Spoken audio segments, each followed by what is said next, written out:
mursalin wa ala sahbihi ajma'in. Pertama-tama tentunya sudah kita panjatkan puji kehadirat Allah Subhanahu wa taala yang tentunya berkat kodok irodatnya lah kita masih diberikan kenikmatan, baik nikmat zahir dan nikmat batin, tentunya nikmat yang paling besar ya nikmat iman dan Islam. Tak lupa juga salawat dan salam semoga senantiasa tercurah pada sang penghulu alam, yakni Habibana Muhammad sallallahu alaihi wasallam. Tak lupa juga para kalian, wabil khusus para panitia. Alhamdulillah ini merupakan panitia kolaborasi ya dari First Al-Ghifari, kemudian dari Ashabul Jannah atau pengurus remaja Masjid Al-Hadi Ashabul Jannah, seperti itu. Baik, rekan-rekan sekalian, sebelumnya perkenalkan saya mahasiswa Universitas Al-Ghifari. Insya Allah pada kesempatan kali ini akan menemani rekan-rekan sekalian. Untuk itu saya sebagai moderator mohon izin untuk membacakan atau menyampaikan beberapa rangkaian acara pada kesempatan kali ini. Yang pertama yakni pembukaan, kemudian dilanjut dengan pembacaan ayat suci Al-Quran, kemudian selanjutnya sambutan dari pihak kurs, kemudian dari Ajah. Selanjutnya pemaparan materi yang akan diawali dengan nanti pembacaan CV atau kurikulum vitae, kemudian tanya jawab. Nah, insya Allah pada kesempatan tanya jawab ini kami panitia mungkin akan hanya memberi kesempatan 3 atau 2 pertanyaan saja. Kemudian tutup. Oke. Seperti yang sudah kita ketahui bahwa kul amri rialin walam yubda bihamdillah fahu afdal. Setiap perkara yang ketika tidak diawali dengan menyebut nama Allah, maka fahu afdal. Perkara itu akan percuma, tidak ada gunanya, bahkan tidak ternilai, tidak akan bernilai, maksudnya seperti itu. Maka dari itu, mari kita awali kegiatan pada hari ini dengan pembacaan basmalah secara bersama-sama. Bismillahirrahmanirrahim. Alhamdulillah kita buka, kemudian agar lebih barokah lagi, mari awali pembacaan ayat Al-Quran yang insya Allah akan dilanjutkan oleh saudara kami di Persis. Sebelumnya mohon maaf, apakah suara saya terdengar? Terdengar. Alhamdulillah terdengar. Terima kasih. Assalamualaikum warahmatullahi wabarakatuh. Waalaikumsalam warahmatullahi wabarakatuh. Waalaikumsalam warahmatullahi wabarakatuh. A'udzu billahi minasy syaithanir rajim. Bismillahirrahmanirrahim. Ya ayyuhalladzina amanu la ta'kulu amwalakum bainakum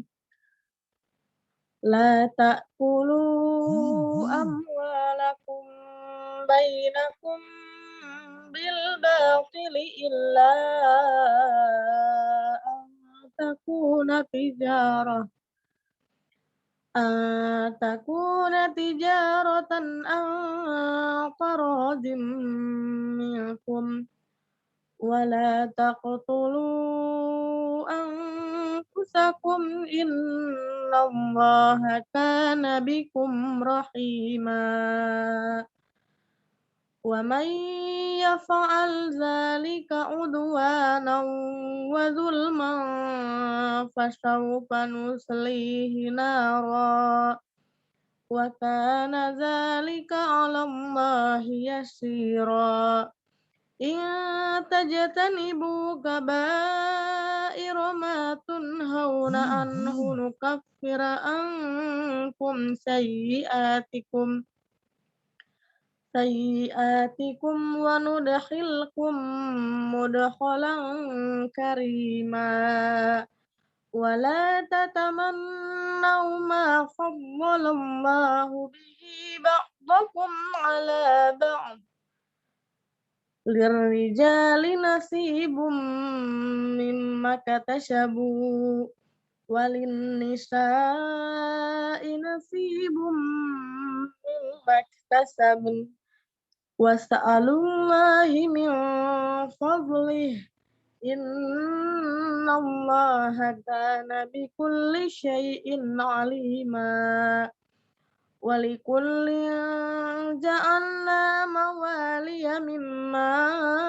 ترك الوالدان والأقربون والذين عقدت أيمانكم فآتوهم نصيبهم إن الله كان على كل شيء شهيدا صدق الله العظيم.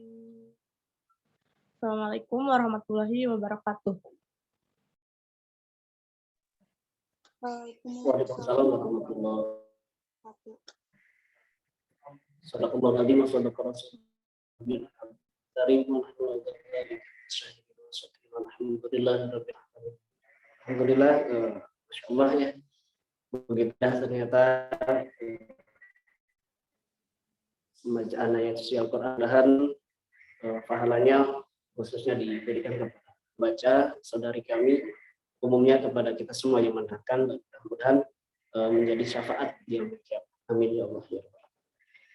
Baik, rekan-rekan sekalian, sebelum dilanjut saya mohon silahkan untuk mengaktifkan kameranya agar untuk lebih khidmat lagi, lebih tersa gitu adanya, dan silahkan di unmute untuk mikrofonnya.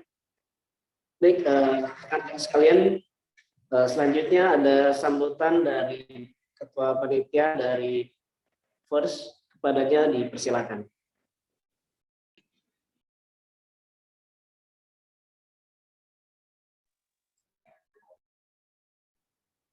Assalamualaikum warahmatullahi wabarakatuh.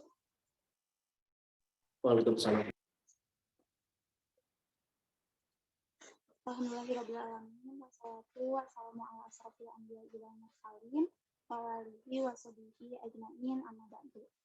Yang terhormat kepada Ketua Umum First Universitas Al-Ghifari, yang terhormat kepada Ketua BEM Universitas Al-Ghifari atau yang mewakilinya, yang terhormat Ketua DPM Universitas Al-Ghifari atau yang mewakilinya, yang saya hormati Ketua Umum Organisasi Ashabul Jannah Bandung, yang saya hormati kepada pemateri Bapak Muhammad Ihsan, serta yang saya hormati dan banggakan kepada seluruh panitia dan para peserta. Mari kita panjatkan puji dan syukur kehadirat Allah Subhanahu wa Ta'ala yang telah memberikan nikmat dan karunia-Nya sehingga kita semua dapat tergabung dalam Zoom hari ini. Tak lupa salawat serta salam kita curahkan kepada Habibana wa Nabiyana Muhammad Sallallahu Alaihi Wasallam, kepada para keluarganya, para sahabatnya, dan kepada kita selaku umatnya. Amin ya Allah ya Rabbal Alamin. Izinkan saya untuk memperkenalkan diri. Saya Widi Andiani, selaku Koordinator Divisi Kewirausahaan First Universitas Al-Ghifari, mengucapkan terima kasih kepada organisasi Ashabul Jannah Bandung atas kolaborasinya dalam acara webinar kewirausahaan series 2 ini. Kemudian, terima kasih kepada teman-teman panitia yang telah menyelenggarakan acara dan juga kepada seluruh peserta dalam acara webinar ini. Semoga webinar kewirausahaan series 2 ini dapat menjadi media silaturahim dan menjadi penambah sumber pengetahuan khususnya mengenai bisnis yang kreatif di masa pandemi. Saya harap semoga anggota yang ada di sini dapat mengikuti acara webinar series 2 ini sampai akhir. Sekian dan terima kasih. Mohon maaf bila ada kata-kata yang kami berkenan. Wassalamualaikum warahmatullahi wabarakatuh. Waalaikumsalam warahmatullahi wabarakatuh. Waalaikumsalam warahmatullahi wabarakatuh. Terima kasih Kak Yudi, selaku koordinator dari Force Al-Ghifari ya. Baik, rekan-rekan sekalian, selanjutnya ada sambutan atau perkata dari ketua atau dari Ashabul Jannah. Kepadanya.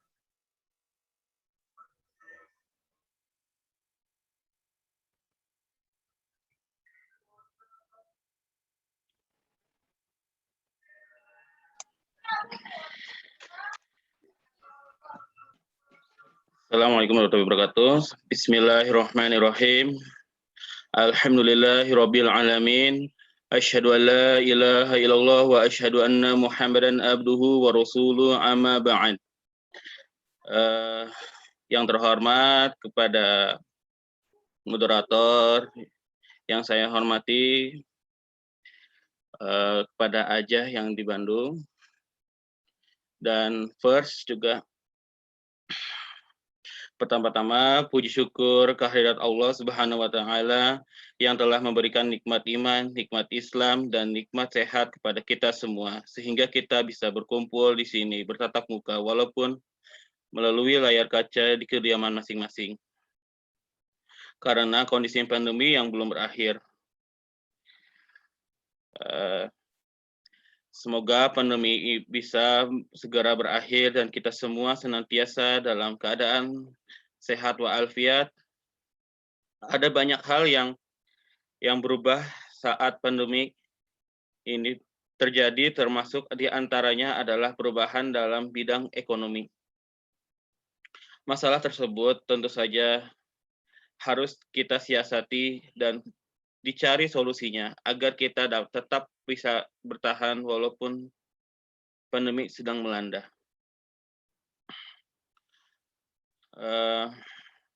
Salah satu cara untuk mengatasinya bisa bagaimana kita memaksimalkan kreativitas dan menggunakannya sebagai bidang di ladang bisnis kita. Webinar kali ini dengan judul Bisnis Kreatif on Pandemic. Ini kami selenggarakan agar kita bisa menambah ilmu dan lebih memahami untuk selanjutnya mencoba bergerak di bidang bisnis kreatif dan menjadikan sebagai salah satu solusi menghadapi masalah ekonomi yang ditimbulkan akibat pandemi. Akhir kata, kami berharap semoga webinar ini bisa bermanfaat bagi kita semua. Selamat mengikuti webinar ini. Kami mohon maaf bila dalam pelaksanaannya masih terdapat banyak kekurangannya. Wassalamualaikum warahmatullahi wabarakatuh.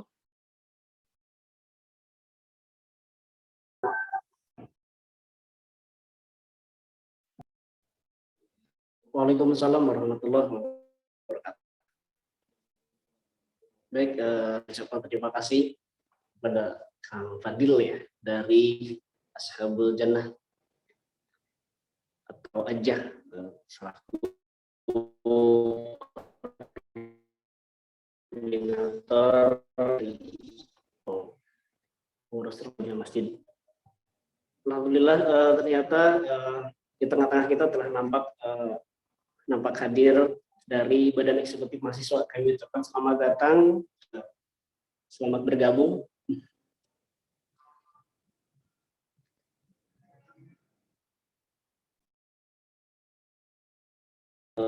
Baik teman-teman sekalian, efektifnya untuk mengefektifkan waktu, kita lanjut kepada sesi materi, mana materi ini panitia mengusung sebuah tema yakni bisnis kreatif on pandemic. Alhamdulillah telah hadir di tengah kita semua pemateri yang alhamdulillah luar biasa. Kang Ihsan, selamat datang. Ihsan, assalamualaikum. Waalaikumsalam warahmatullahi wabarakatuh. Alhamdulillah. Sehat Kang Ihsan? Saya panggilnya Akang nggak apa-apa ya? Bentar mau Mangga, bebas. Siap. Sebenarnya mohon maaf juga ini saya nggak pakai background karena kurang memungkinkan. Jadi seadanya begini. Boleh, siap. Sebelum dilanjut kepada pemaparan materi, ada CV atau kurikulum vitae dari pemateri. Mohon izin saya bacakan. Tempat tanggal lahir Bandung 12 Agustus 1985. Kemudian pendidikan alhamdulillah ternyata luar biasa di Teknik Informatika Institut Bandung, Institut Teknologi Bandung. Kemudian karir pada 2011-2013 itu project manager di WGS, alhamdulillah ya. Kemudian bisnis ada CEO founder Kadelopus, kemudian CEO founder Ubi Bakar Abah Kubung. Alhamdulillah ya, luar biasa sekali. Oke, untuk efektifkan waktu, saya Ihsan untuk teman-teman silakan. Ya. Bismillahirrahmanirrahim. Assalamualaikum warahmatullahi wabarakatuh. Waalaikumsalam warahmatullahi wabarakatuh. Waalaikumsalam warahmatullahi wabarakatuh. Waalaikumsalam warahmatullahi wabarakatuh. Ya. Innal hamdalillah nahmaduhu wa nasta'inuhu wa nastaghfiruhu wa na'udzu billahi min syururi anfusina wa min sayyiati a'malina may yahdihillahu fala mudilla lahu wa may yudlil fala hadiya lahu. Asyhadu an la ilaha illallah wa asyhadu anna Muhammadan abduhu wa rasuluhu nabi ba'dah. Ini saya bisa share screen ya? Bisa, Kang? Ya, alhamdulillah sebelumnya terima kasih sudah diundang ya. Kalau untuk pertemuan atau misalkan webinar bisnis itu ini yang pertama atau sebelumnya udah pernah ada?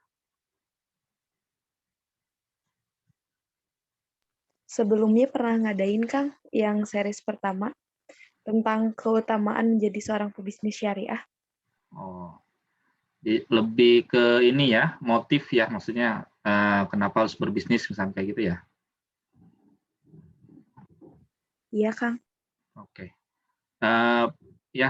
Insya Allah untuk kesempatan kali ini, kemarin panitia memberikan tema bisnis kreatif ya, on pandemic. Jadi, walaupun saya menangkap sebenarnya motif atau misalkan dari maksud tujuan dari tema yang diberikan panitia itu, tadi yang juga disampaikan oleh dari Ketua Ajah ya, bahwasannya sekarang masa pandemik, kemudian banyak UKM yang gulung tikar, bukan cuma UKM juga, pengusaha-pengusaha yang level middle ataupun level besar pun sangat terkena imbasnya ya. Makanya ini gimana nih gitu ya, berkreasi untuk menciptakan bisnis di tengah-tengah pandemi. Cuman kemarin saya buat materi yang sebelum ke arah sana gitu ya, saya ingin memaparkan terkait bisnis mindset-nya terlebih dahulu. Jadi ini bisnis mindset ini menjadi fondasi, menjadi framework gitu ya bagi teman-teman yang ingin berbisnis. Nah, kita mulai kemarin saya sudah share ini ya, sudah share kuesioner, form. Kita coba lihat dulu gitu ya dari responden ini mapping dari peserta seperti apa. Jadi pertanyaan pertama itu saya coba tanyakan apakah teman-teman pernah membangun bisnis. Di sini 50-50 lah ya. Ada yang pernah, ada yang belum pernah. Kemudian saya juga coba tanyakan tujuan membangun bisnis. Jadi karena motif orang itu bisa berbeda-beda ya. Kalau misalkan saya dulu ketika misalkan berhenti dari project manager itu, motif utamanya itu adalah kebebasan waktu.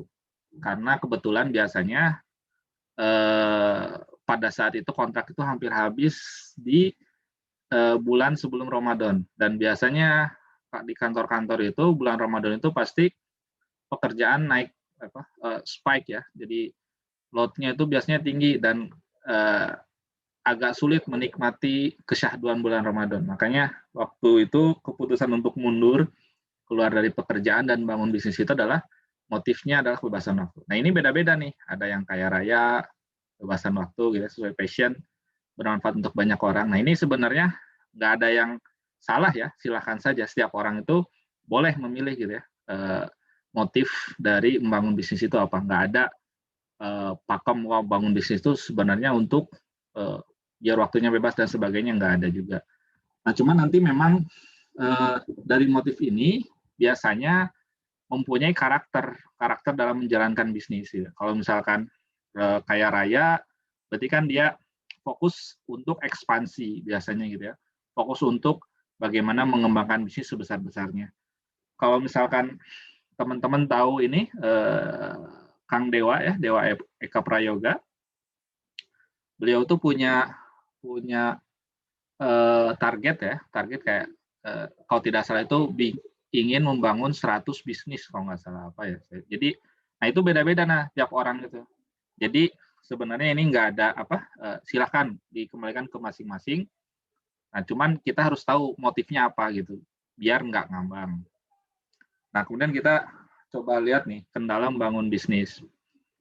Ini 29%, hampir 30% ya. Kendalanya tidak ada ide. Nah, ini paling besar nih biasanya tidak ada modal. Tidak ada modal. Kemudian takut gagal, tidak paham memulai bisnis, tidak paham memasarkan, tidak ada partner bisnis dan bingung jual kemana, tidak paham pengelolaan dan sebagainya. Ini kalau saya resumekan terkait sama ide, kemudian juga tidak paham dan sebagainya itu, ini jadi isu utama ya, jadi isu utama. Bagaimana memulai bisnis misalkan kayak gitu. Atau misalkan bagaimana ini nggak ada modal, ini isu utama.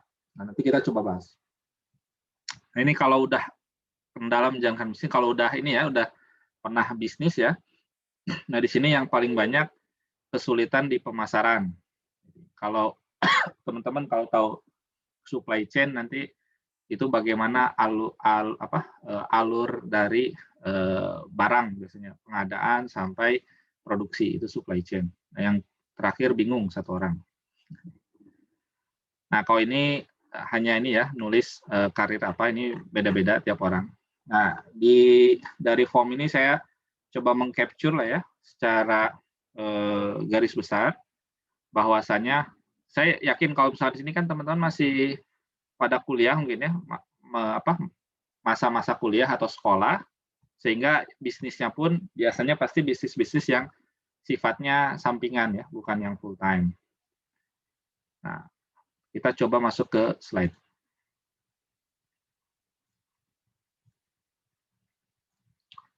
Nah, ini kita coba mulai. Tentang bisnis mindset. Jadi, yang ingin saya sampaikan atau yang ingin saya coba bangun di benak teman-teman. Jadi, bedakan antara misalkan menjual dengan bisnis, dengan berbisnis. Karena sebenarnya kalau misalkan menjual adalah aktivitas yang dia sebenarnya bisa karir, bisa self-employment, bisa juga bisnis, dan sebagainya. Makanya kalau misalkan dulu kan kadang suka ditanya, Anda pernah berbisnis? Oh iya pernah dulu jualan ini. Oh pernah bisnis dulu jualan. Nah sebenarnya kalau kita ngomongin bisnis itu kita ngomongin sistem, kita ngomongin framework. Kita ngomongin sistem ya. Nah, sini saya coba ingin sampaikan ada kuadran ya.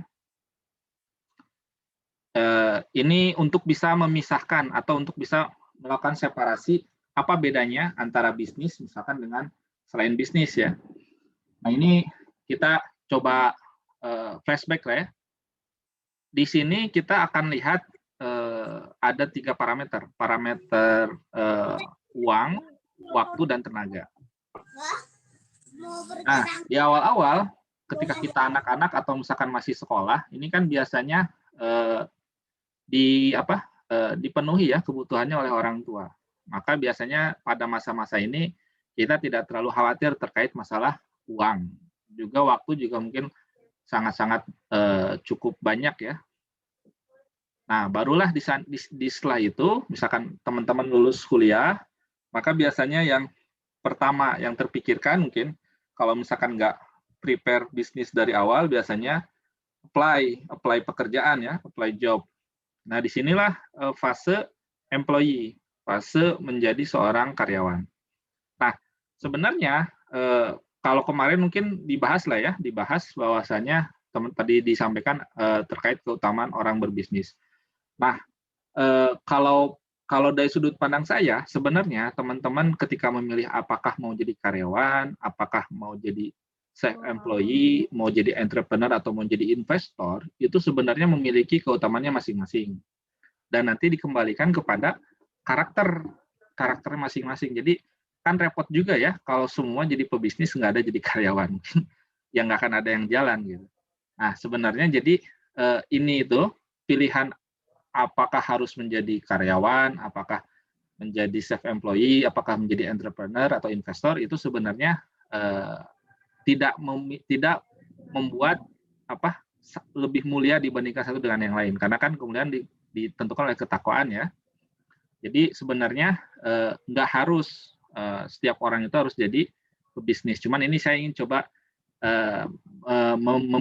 memberikan kerangka ya. Jadi kalau karyawan ya kita udah paham lah ya kalau karyawan bahwasanya orang yang melakukan kontrak kerja dengan pemberi kerja dengan waktu dan upah tertentu ya.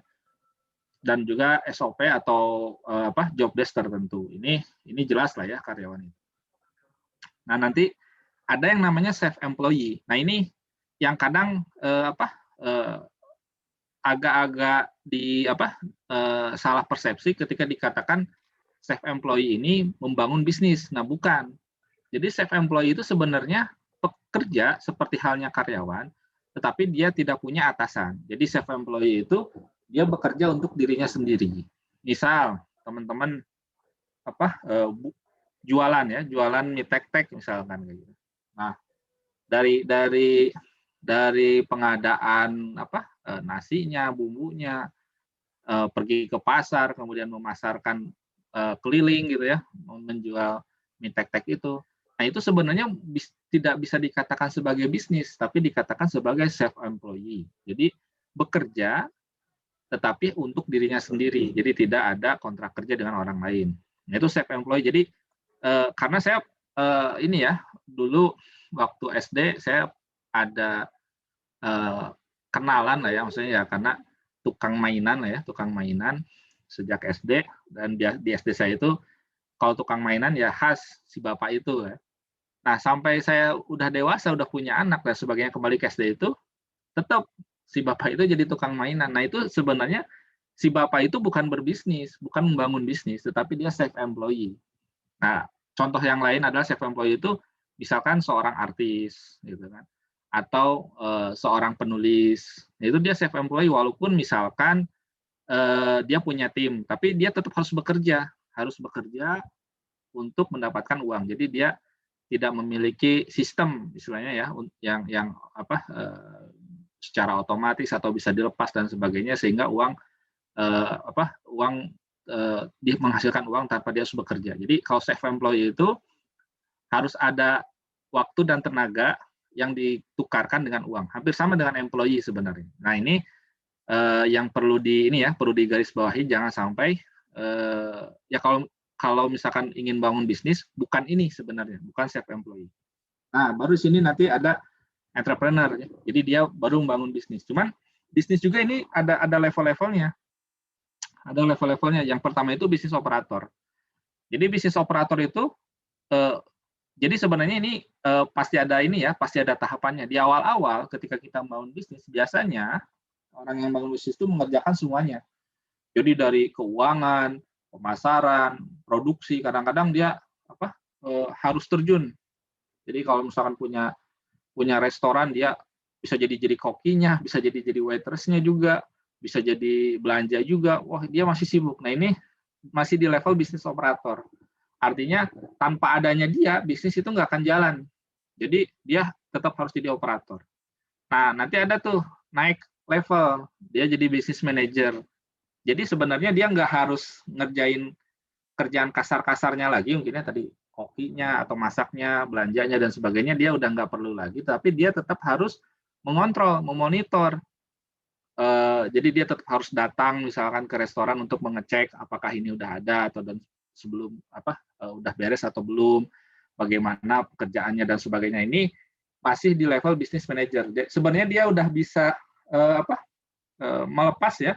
Kalau bisnis operator itu mau nggak mau dia harus ada di tempat kerja misalkan agar bisnisnya berjalan. Tapi kalau bisnis manager dia mungkin udah bisa lepas gitu, bisa lepas tapi dia tetap harus mengontrol. Nah, yang paling yang ingin dikejar oleh setiap pebisnis itu sebenarnya business owner. Jadi business owner itu dia sudah menciptakan sistem. Jadi misalkan kita punya restoran gitu, tanpa kita datang ke restoran pun, tanpa kita memonitor secara langsung pun, bisnis itu berjalan. Jadi kita mau misalkan liburan 3 bulan, 4 bulan, ya nggak ada masalah. Soalnya si sistemnya itu udah berjalan. Nah ini yang dikatakan sebagai bisnis. Jadi kalau kita ngomongin bisnis, kita ngomongin sistem, kita ngomongin alur dan sebagainya. Jadi berbeda dengan hanya sebatas misalkan kita tahu barang, tahu ngejual. Nah itu levelnya masih di self employee kalau seperti itu. Nah kemudian nanti ada investor. Kalau investor ya ini privilege bagi orang-orang yang punya uang lah ya. Jadi kalau misalkan dia punya uang, ya dia tinggal invest saja ke salah satu bisnis. Cuman memang biasanya level investor itu investor yang bagus gitu ya.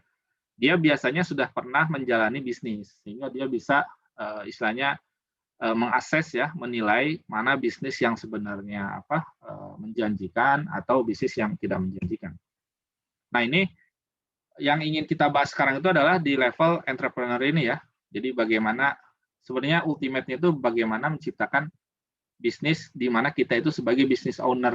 Nah, ini jalannya cukup panjang. Jadi memang kalau bisa dikatakan membangun bisnis itu bukan kerjaan 1-2 tahun gitu ya. Jadi memang pekerjaan yang cukup lama gitu kan. Kalau misalkan teman-teman lihat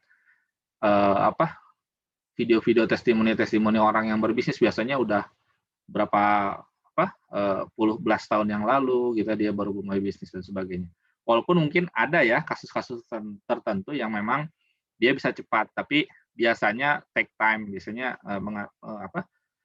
mengambil waktu yang cukup panjang. Makanya kalau saya dulu pengalaman ketika misalkan kuliah udah mulai coba berbisnis dengan teman-teman gitu ya, beberapa tahun kemudian bangkrut, kemudian menikah karena butuh penghidupan secara cepat, maka saya bekerja. Nah, dari bekerja itu kemudian karena ingin punya kebebasan waktu, kita dengan partner, dengan teman yang dulu pernah berbisnis, kita keluar dan mulai berbisnis lagi. Alhamdulillah bisnisnya jalan. Nah, sebenarnya ketika tadi bahwasanya pilihan apakah kita kerja, apakah kita bisnis, sebenarnya nggak ada jaminan ya. Maksudnya dengan berbisnis pasti kaya dan sebagainya itu nggak ada jaminan juga. Jadi kalau prinsip saya itu kita misalkan kalau punya peluang untuk bisa mengusahakan bisnis, saya akan berbisnis karena tadi ya ingin mendapatkan keluangan waktu. Tapi misalkan pada saat pandemik bisnis saya hancur, misalkan gitu, bisnis saya bangkrut, ya saya sebenarnya nggak ada masalah harus bekerja lagi. Jadi sebenarnya masalah jadi employee, masalah jadi self employee, masalah jadi entrepreneur atau masalah jadi investor itu sebenarnya tidak ada kalau bagi saya semua punya plus minus, semua punya porsinya dan pada satu waktu tertentu kadang kita terpaksa harus menjadi employee misalkan. Tapi ketika misalnya kita punya kesempatan, kita mungkin bisa jadi entrepreneur atau bahkan kalau punya uang bisa jadi investor mungkin karena dapat harta warisan misalkan. Jadi sebenarnya ini pilihan hidup saja. Jadi pilihan hidup yang dikembalikan kepada karakternya masing-masing. Nah, kita lanjut. Nah, ketika berbisnis, nanti itu setiap bisnis itu punya tipe yang bermacam-macam, punya karakter yang macam-macam. Jadi kalau saya kategorikan gitu ya, ada 4 lah, tapi nanti mungkin bisa banyak. Yang pertama itu manufaktur. Jadi manufaktur itu dia kayak pabrik gitu ya. Pabrik dia fokusnya ke production line. Jadi kayak kalau misalkan manufaktur mungkin manufaktur mobil, manufaktur alat berat, baja dan sebagainya. Dan biasanya untuk bisnis-bisnis manufaktur seperti ini yang difokuskan itu adalah produksi. Jadi bagaimana dia mendapatkan suplai barang mentah, raw material misalkan, dia fokusnya di produksi. Dia nggak terlalu fokus di pemasaran atau yang lain ya, karena biasanya dia menjualnya ke industri juga. Jadi biasanya kliennya nggak terlalu banyak, jadi dia lebih fokus ke production. Itu manufaktur. Yang kedua retail. Jadi retail itu ya, kalau misalkan saya itu sekarang lagi nyoba bisnis itu ubi bakar yang kayak gitu ya. Jadi retail atau misalkan Kodolokus juga sebenarnya dia end user consumer ya. Jadi kayak misalkan ada aplikasi-aplikasi mobile itu penggunanya langsung end user, jadi langsung masyarakat gitu ya. Nah ini retail, biasanya Indomie dan sebagainya, Indofood dan sebagainya itu retail. Dia biasanya fokus ke supply chain, jadi bagaimana ada produksinya juga, tapi bagaimana dia bisa memasarkan atau menempatkan barangnya itu sampai di Alfamart, di Indomart, di Burma, dan kayak gitu ya. Itu fokusnya di retail. Biasanya retail itu dia fokusnya di shop-nya ya, di toko. Jadi bagaimana barang itu bisa tetap ada di toko, kalau habis langsung ada. Jadi fokusnya itu ke pengadaan barang, biasanya kalau retail. Kemudian juga ya kalau retail luas ya, nanti bagaimana pemasaran, iklan, dan sebagainya. Nah itu retail. Nah, kemudian nanti ada trading. Ada trading. Trading itu ya jual beli. Jadi kalau kayak Alibaba misalnya kayak gitu ya. Jadi trading itu teman-teman punya supplier, teman-teman punya channel, customer channel, misalkan apakah grup WA atau channel di Facebook gitu ya, melalui iklan dan sebagainya. Nah, ini lebih ke trading. Jadi kalau trading cuman beli jual lah gitu. Jadi kalau misalkan saya baca tadi itu ada yang ingin bisnis kosmetik dan sebagainya, nah itu biasanya lebih ke tradingnya ya, kayak sebagai reseller gitu ya. Oh, yang penting saya punya barang misalkan sebagai reseller, saya jual lagi. Nah itu trading. Jadi kebanyakan sekarang kayak emak-emak kayak gitu ya, yang jual beli online itu lebih fokus ke trading. Jadi dia nggak mikirin produksi gimana dan sebagainya. Dia lebih ke trading. Nah, juga ada bisnis yang sifatnya service. Jadi kalau service kayak misalkan Kodolokus juga sebagiannya ada service. Jadi kita menyediakan jasa konsultasi IT itu biasanya B2B ya, atau misalkan ada juga yang B2C itu service ya, misalkan pendidikan, kesehatan. Nah, kalau service ini biasanya karakternya dia lebih ke human resource. Jadi biasanya agak kan kalau misalkan kayak manufaktur atau retail gitu ya, dia produksinya itu lebih ke scaling atau memperbesar usaha itu dengan lebih memperbanyak produksi gitu kan, perbanyak produksi barang. Tapi kalau untuk service ya memperbanyak human, cuman akan sangat terbatas karena memperbanyak human itu atau human resource atau manusia itu tidak semudah memperbanyak tadi ya. Kalau kapasitas produksi ditingkatkan itu bisa dengan mudah, tapi kalau kapasitas jumlah manusianya langsung diperbanyak itu biasanya bakal ada excess ya, karena yang namanya human resource itu nanti bakal butuh training dan sebagainya. Ini lebih fokus ke skill, makanya biasanya kayak sekolah, kayak rumah sakit dan sebagainya itu kapasitasnya itu biasanya nggak terlalu signifikan tiba-tiba jadi besar dan sebagainya, karena dia sangat terbatas sama human resource. Nah, ini baru bisnis. Nah, sekarang kita coba ke bisnis proses mindset ya. Jadi kalau kita mau memulai bisnis, ini tahapan-tahapannya gitu sebenarnya. Cuman nanti detail-detail teknis strateginya itu ya bebas ya. Nanti kalau untuk strategi nanti ditentukan dengan tipe bisnisnya, tipe produknya, target pasarnya, itu nanti bisa banyak macam-macam. Cuman ini saya berikan fondasinya. Jadi kalau misalkan mau membuat bisnis itu tahap-tahapannya seperti ini. Yang pertama itu lead creation. Jadi lead creation itu ya ngejual barang. Jadi gimana menciptakan permintaan gitu, lead creation. Yang kedua itu lead conversion, itu dari permintaan tadi coba bisa diamplifikasi nggak, bisa diperbesar nggak, marginnya bisa diperbesar nggak, misalkan kayak gitu. Customer and supplier fulfillment itu nanti ini lebih ke bisa diotomatisasi nggak sih permintaan sama penawaran barang dan pemenuhan barang gitu ya. Jadi adanya customer dan supplier ini ya isinya lebih kayak otomatisasi proses permintaan dan penawarannya gitu. Jadi ya nanti kita coba bahas lebih detail ya. Yang keempat, shareholder fulfillment ini nanti lebih ke bagaimana terkait sama keuangan. Jadi keuangan, kemudian juga nah, di sini baru nih biasanya kalau bagi orang-orang yang nggak ngebisnis, ini biasanya kacau kan. Saya juga kadang-kadang suka invest ya, ada nih teman misalkan, saya mau bisnis warung biasa, warung apa, kopi, rokok dan sebagainya kayak gitu ya. Oke, saya beri modal untuk bikin warung. Nah, biasanya orang yang nggak ngerti bisnis itu, oke lah dia bisa mendatangkan leads gitu ya, bisa mendatangkan permintaan, bisa dapetin margin gitu ya. Nah, cuman nanti di shareholder fulfillment biasanya ketika saya minta gimana laporan keuangannya, laporan keuangan tiba-tiba ujung-ujungnya udah bulan keberapa, barang semakin sedikit gitu ya. Gara-gara dia nggak bisa memisahkan mana profit, mana revenue, mana cost dan sebagainya. Nah, ini terkait sama shareholder fulfillment itu. Jadi arus neraca gitu ya, arus apa, laba rugi, arus kas. Nah, itu orang-orang biasanya agak lemah di sini bagi orang-orang yang tidak biasa berbisnis terkait sama akuntansi dan sebagainya itu, ini biasanya apa, titik lemahnya. Dan biasanya kalau misalkan lemah di akuntansi dan sebagainya, kita nggak bisa menilai sebenarnya bisnis kita itu sebenarnya untung atau rugi, karena bisa jadi uang yang kita pegang itu masih uang yang bukan sifatnya profit, jadi masih ada cost di sana. Nah, kemudian yang kelima, team creation, conversion, and fulfillment. Ini baru kita ngomongin struktur organisasi. Jadi yang saya bilang tadi, yang namanya bisnis itu bukan single fighter, bukan Superman, dia tim. Nah, makanya ini harus ada visi. Kalau misalkan bikin bisnis, ujung-ujungnya kita akan ke level business owner. Gimana kita nanti nge-hire, ada level manager gitu kan, ada level apa, operator dan sebagainya. Jadi kita bisa ngebangun tim juga.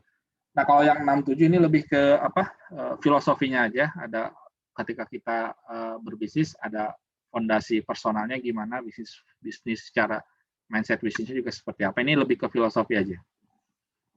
Oke, kita bahas yang pertama ya, list creation. Ini yang paling pertama. Jadi kalau mulai bisnis, ya pasti ini yang dipikirin, gimana dapetin permintaan, gimana ngejual barang. Nah, kalau saya dulu waktu di awal-awal ketika bangun Kodolokus itu, prinsipnya adalah pasarnya siapa, gitu ya. Kemudian kompetitornya siapa. Jadi kemudian ya kalau misalkan bisnisnya sifatnya retail, itu pasti terkait sama tempat. Jadi intinya kalau pasar, kalau saya dulu karena saya pebisnis kecil yang nggak punya modal besar, maka pasarnya itu harus yang sudah existing tanpa harus ada edukasi pasar. Jadi contoh pasar yang existing itu apa? Misalkan kayak nasi goreng, orang nggak butuh diedukasi nasi goreng. Atau misalkan karena orang udah pada tahu nasi goreng itu apa gitu ya. Nah, karena kalau ngomongin pasar yang butuh edukasi, berarti kita butuh ngeluarin uang untuk mengedukasi pasar, dan itu pasti mahal. Jadi terkait yang pertama tadi ya, kalau misalkan kita kembali ke survei itu kan bingung mulai bisnis dari mana. Mulainya itu dari apa yang mau dijual dan pasar apa, maksudnya apa yang dibutuhkan oleh pasar saat ini gitu. Kalau untuk bisa melihat apa yang dibutuhkan, kalau dulu ya, nanti tergantung bisnisnya. Saya itu browsing tiap hari. Dulu tuh waktu kita bikin apps, saya itu membangun browsing tiap hari. Di sana ada fitur trending apps. Jadi saya mengikuti pasar. Apa sih yang lagi rame hari ini gitu. Terus juga saya melihat ranking apps gitu ya. Apa sih yang ranking paling tinggi kalau misalkan di apps itu kan, kalau sekarang mungkin ada TikTok dan sebagainya gitu. Nah, dulu saya day to day, hari per hari ngikutin perubahan pasar. Jadi hal yang paling pertama dilakukan oleh seorang ingin berbisnis itu adalah pasarnya dulu. Mau ngejual apa? Jangan dulu saya dulu pernah kan sebelum bisnis yang Kodolokus ini, saya juga bisnis IT, bisnis konsultan, dan bangkrut. Kenapa? Pelajarannya adalah rupanya pada saat itu saya tidak fokus ke pasar, tapi fokus ke produk. Nah, ini yang kadang-kadang yang jadi salah. Misalkan nih, saya bisa buat masakan seafood misalkan, atau apalah ya, seafood. Oh, ini produk ultimate banget, ini resep saya ini paling enak gitu. Tapi nggak ada pasarnya. Nah, ini yang salah kadang-kadang. Jadi dia lebih mengikuti ego produknya dibandingkan ke pasarnya, walaupun ya kadang-kadang untuk barang-barang yang niche ya, maksudnya niche itu sedikit gitu ya, itunya apa permintaannya atau pasarnya sedikit itu ya tetap ada. Cuman yang paling rasional adalah bagaimana mendapatkan pasarnya dulu. Jadi mapping dulu pasarnya, who, where, what, why, when gitu. Jadi ini diberesin dulu pasarnya siapa gitu sebelum kita jualan. Sebelum kita jualan. Kalau udah bisa mastiin pasarnya ada, pasarnya mungkin bisa besar, baru kita terjun. Nah, kadang-kadang misalkan ya untuk mengetahui pasar itu bisa jadi gitu ya dengan cara kita jadi karyawan dulu misalkan. Kalau yang kasus ini kasus yang ubi bakar gitu ya, memang karena salah satu partner saya juga pernah menjadi penjual ubi bakar di tempat yang lain dan dia mengetahui oh pasarnya ada gitu. Nah makanya yang penting yang perlu dijawab yang paling pertama itu pasarnya ada nggak? Maksud pasarnya itu adalah permintaan terhadap barang ini ada atau tidak gitu.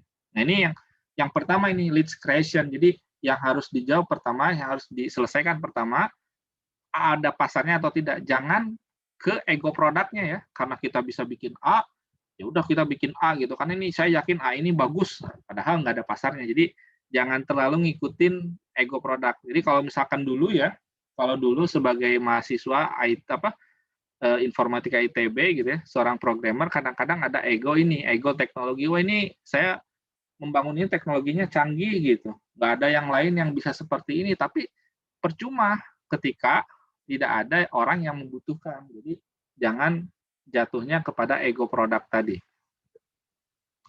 Nah ini yang pertama, jadi pasarnya dulu yang harus dijawab. Nah nanti terkait sama pasar ini, ketika udah ditemukan pasarnya, baru kita promosi lah istilahnya gitu ya.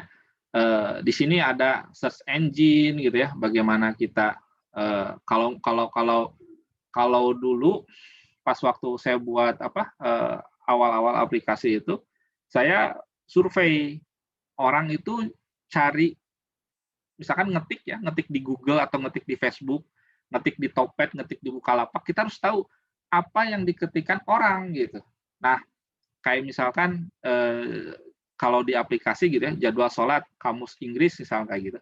Sampai produk kita pas di awal-awal karena masih perlu adanya masih belum terkenal, sampai produk kita pun ngikutin apa yang diketikin orang. Jadi nama produk kita nggak aneh-aneh gitu. Nama produk kita ya udah kamus Inggris Indonesia misalkan, atau nama produknya ya udah jadwal sholat. Kenapa? Untuk ngikutin agar muncul di hasil search engine. Jadi di awal-awal kita harus tahu kalau misalkan tadi ya jualannya online dan sebagainya mengandalkan search engine, bisa jadi produk kita nggak ada namanya dulu di awal. Yang penting muncul di hasil pencarian gitu. Baru nanti nama yang aneh-aneh dan sebagainya mungkin setelah dikenal itu bisa. Jadi yang paling pertama tadi ketika udah tahu pasarnya, gimana orang itu bisa sampai kepada produk kita. Nah itu nanti tergantung bisnisnya ya, apakah bisnisnya offline atau online. Kalau offline itu sangat tergantung sama tempat gitu ya. Jadi kalau misalnya kayak ubi bakar gitu ya, karena sifatnya offline itu satu tempat satu dengan yang lain itu bisa jomplang gitu. Jadi satu itu bahkan sesederhana kita mangkal di kiri atau di kanan gitu, itu juga efeknya bisa sangat berbeda. Jadi setelah kita ngomongin pasar, kita ngomongin tadi lead creation-nya gimana pasarnya nyampe kepada produk kita. Nanti terkait sama tadi ya, eksisten kita ngomongin search engine, social media marketing, banner marketing gitu ya, email marketing. Kalau ini sifatnya lebih ke online lah ya, tapi kalau offline gitu, tapi karena sekarang kan udah dominasi online ya. Nah, ini gimana menciptakan pasar dan bagaimana pasar tadi nyampe ke produk kita. Nah, kemudian baru kita ngomongin leads conversion. Nah, jadi sebenarnya ini udah ada traksi ya, udah ada pasar gitu ya, maksudnya udah ada pembeli, walaupun misalkan belum maksimal. Nah, leads conversion itu gimana memaksimalkan tadi transaksi-transaksi yang ada. Jadi leads generation ya tadi iklan gitu ya. Kemudian kita coba ngitung, ada namanya customer acquisition cost. Customer acquisition cost itu berapa banyak sih uang yang kita keluarin untuk bisa dapetin satu customer, dan nanti ada customer lifetime value itu, dan berapa banyak sih, misalkan gini, misalkan kita ngiklan gitu ya, 1 juta gitu. Rupanya dari iklan 1 juta itu mendatangkan 10 customer. Berarti satu customer acquisition cost-nya itu 1 orang 100.000. Nah, gitu. Cuma nanti kita lihat nih dari 10 orang yang beli itu sebenarnya dia total pembelian selama lifetime-nya itu dia cuma beli sekali kah atau berkali-kali. Nah, ini dihitung kalau misalkan customer life acquisition cost-nya itu terlalu besar dibandingkan lifetime value-nya, ya bisa dibilang kita rugi gitu. Nah, ini biasanya yang dimainkan oleh para startup yang punya modal yang unlimited ya, gara-gara investasi yang terus-menerus, biasanya customer acquisition cost-nya itu tinggi. Jadi kan banyak ini ya, banyak promosi kayak ruang guru atau apa gitu, iklan di TV dan sebagainya, bikin acara di TV, iklannya gede-gedean. Nah, ini biasanya customer acquisition cost-nya tinggi, sangat-sangat tinggi gitu, dan biasanya agak-agak nggak masuk akal. Nah, ini marketing approach itu 360 derajat. Jadi nah ini udah ngomongin strategi detail ya, marketingnya kayak gimana. Kalau marketing itu nanti kita, yang namanya marketing beda dengan sales ya. Kalau sales itu kan, jadi kalau tadi saya ke Borma gitu, ada yang nawarin itu ya dari mahasiswa ya, pas mas keluar parkiran nawarin yogurt ya, mahasiswa, Pak, Mas, tolong bantu usaha kami gitu. Kan nggak nyaman ya keluar gitu, tiba-tiba ditodongin beli yogurt, terus juga yogurtnya gara-gara di luar nggak pakai nggak disimpan di kulkas, ya pasti nggak dingin juga gitu. Terus juga brandnya kita belum kenal. Nah, ini kalau ngomongin marketing itu, kalau tadi dia aktivitas yang dilakukan sebenarnya aktivitas selling, bukan aktivitas marketing. Kalau marketing itu kita ngomongin narasi sebenarnya, ngomongin cerita. Jadi bisa jadi sebenarnya kayak misalkan gini, kayak ketika saya jualan ubi bakar Abah Ambu gitu, saya ngasih voucher ke pembeli, misalkan di voucher itu ada perkataan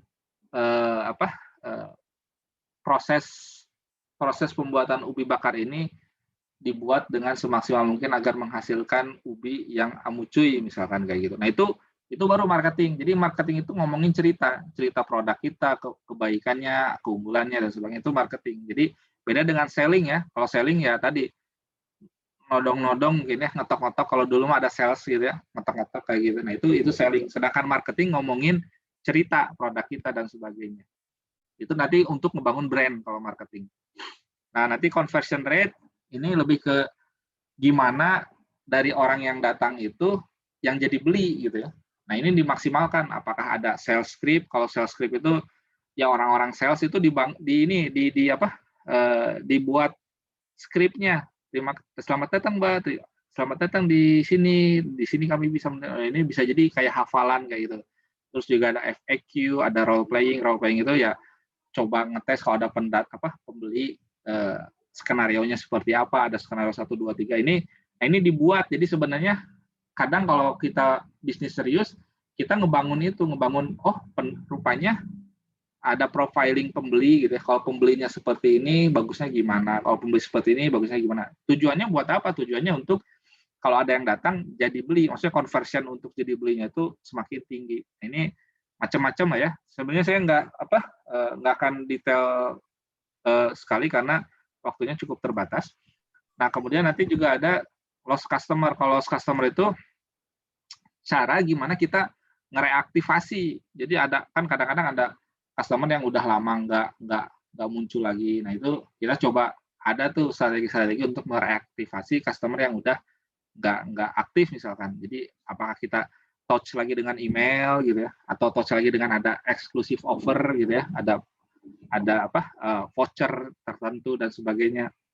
Kemudian juga ada personal touch. Jadi kalau misalkan ya bisa jadi ada kontak secara, tapi ini harus dilihat ya, ini levelnya strategi ya, bisa benar bisa salah. Jadi kadang-kadang harus lihat kasusnya atau konteksnya, karena ada orang yang misalkan di WA dan sebagainya atau di email mungkin dia tidak berkenan. Nah, itu nanti dikembalikan kepada konteks bisnisnya masing-masing. Oh, ini lebih ke kerangkanya aja. Jadi gimana mereaktivasi customer yang mungkin sudah hilang. Nah, yang ketiga tadi setelah konversi, sekarang customer fulfillment. Jadi ini kita ngomongin gimana bikin bisnis, bikin flow gitu. Jadi kalau flow itu, kalau misalkan dulu kayak saya waktu di WGS ya, itu ada flow ini. Jadi kayak flow, misalkan kita bikin proposal, kemudian ada pre-sales nanti ada tahapan-tahapannya sampai dia jadi sales. Setelah jadi sales nanti eksekusinya seperti apa. Nah itu flow. Jadi kita nggak random gitu, nggak random melakukan suatu aktivitas, tapi kita membangun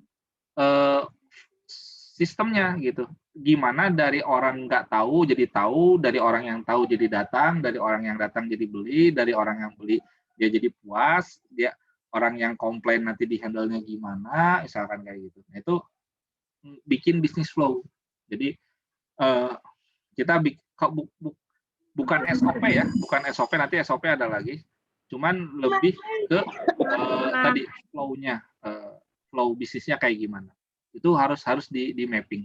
Nah, kemudian juga membangun struktur organisasi, ya ini tadi bikin tim ya, tergantung ininya juga, tergantung bisnisnya juga. Kayak kalau pertama-tama biasanya ya cuman sales mungkin, nanti ada manajer, misalkan ada supervisor dan sebagainya, itu ya tergantung nanti bisnisnya. Tapi kita punya visi gitu, kalau bikin bisnis ya bakal membesar dan juga bakal membangun organisasi. Ujung-ujungnya tadi gimana kita bisa jadi business owner ya. Nah, kalau mekanisme tadi SOP, kita bikin SOP karena ya tadi jangan sampai kan kalau misalkan yang namanya produk atau service itu kan punya standar quality ya kalau di perusahaan itu. Nah, bagaimana menjaga standar quality itu biasanya dengan adanya SOP. Orang-orang baru di training kayak gitu agar memenuhi standar agar bisa mengikuti SOP yang ada sehingga standar produk atau service bisa dijaga. Kemudian ada quantification, ini gimana mengukur KPI ya, Key Performance Index atau monitoring. Ini gimana mengukur sumber daya manusia itu berjalan secara efisien. Nah, ini nanti bisnis dashboard itu elimination, ini lebih ke kita bisa meresume bagian-bagian mana dari bisnis itu yang bisa dioptimasi, yang bisa diefisienkan. Ini kayaknya pemborosan. Nah, ini harus ada bisnis dashboard. Jadi bisnis dashboard itu lebih kayak resume dari aktivitas-aktivitas bisnis yang ada. Nah, nanti automation-nya ini gimana biar bisa si flow-nya, mekanismenya atau tadi ya operasional bisnis itu bisa berjalan secara otomatis. Nah, ini baru tadi ya, kita udah ngomongin organisasi dan otomatisasi, kita ngomongin shareholder. Shareholder itu orang yang memiliki bisnis ya. Nah, bagaimana memenuhi itu, kita harus punya hitungan. Jadi di sini baru tuh tadi yang saya katakan, kita harus ngerti profit and loss statement, cash flow statement, statement of owner's equity gitu ya. Nanti kalau ini terkait sama laporan keuangan yang udah berjalan lah ya, understanding the past, jadi apa yang udah berjalan. Nah, kemudian nanti conquer the present itu kita ngerti AP, jadi AP atau AR, akun receivable, akun payable itu utang piutang, kemudian ada inventory days itu berapa lama barang ada di gudang, gitu. Cash gap itu ya tadi jarak antara utang dan piutang. Jadi ini buat ngatur cash flow biasanya, cash flow sama barang. Jadi kalau misalkan yang paling kerasa itu ya bisnis ini tuh kalau di bisnis retail. Kalau di bisnis retail kayak misalkan saya di Ubi Bakar gitu, itu kita harus bisa ngitung kapan beli barang, karena rupanya barang yang dibeli itu nggak bisa serta-merta langsung dipakai misalkan, karena butuh ada proses dulu di gudang kayak gitu. Kemudian juga nggak bisa kebanyakan karena di gudang bisa numpuk. Jadi itu perhitungannya ya, gimana ngitung AR, AP. Nah, ini kadang-kadang juga yang jadi masalah itu pas beli barang kok nggak ada uangnya gitu. Atau misalnya pas beli barang rupanya gagal panen di petaninya. Nah ini yang jadi ini hitungan present ya. Jadi keadaan sekarang itu orang harus tahu, pebisnis harus tahu. Kemudian plan the future, ya ini nanti terkait forecast ya. Ya nanti kita mau ekspansi misalkan, atau ini kayaknya bakal ada efisiensi ya karena ada pandemik dan sebagainya. Itu harus ada forecast. Kalau saya biasanya suka lihat gitu laporan keuangan bulan per bulan, berarti saya bisa estimasi juga kayaknya ada proyeksi pendapatan di bulan apa-apa gitu ya, proyeksi pengeluaran di bulan apa. Nah itu harus jadi perhitungan. Wah kayaknya dengan kayak gini saya harus ada efisiensi di bulan ini. Jadi nggak bisa jangan sampai kagetan lah ya. Oh kok bulan ini begini, kok bulan ini begini. Nah itu jangan sampai ada kagetan kayak gitu. Jadi harus tahu. Jadi tahu laporan, tahu juga cash flow saat ini, arus barang saat ini, dan juga tahu forecast atau proyeksi ke depan. Nah itu tadi ya. Nah sekarang team creation, kalau ini sih lebih ke orang HR lah ya, orang HR. Gimana bikin leadership gitu ya, gimana tim itu bisa kompak. Kemudian juga kita bisa ada jenjang karir gitu ya. Gimana antara satu orang dengan orang yang itu bisa berkoordinasi dengan baik. Nah ini lebih ke tim karena ya yang namanya organisasi itu sebenarnya ujung-ujungnya orang ya. Jadi sangat menentukan orang itu. Aset yang paling berharga gitu ya ketika bisnis itu orang biasanya. Makanya kadang-kadang ada yang ketika tim creation-nya itu nggak bagus, ada satu orang yang keluar misalkan bisnisnya langsung oleng misalkan. Nah itu berarti dia kurang bagus di sisi organisasi. Nah kalau ini lebih ke personal foundation, jadi keyakinan diri ya.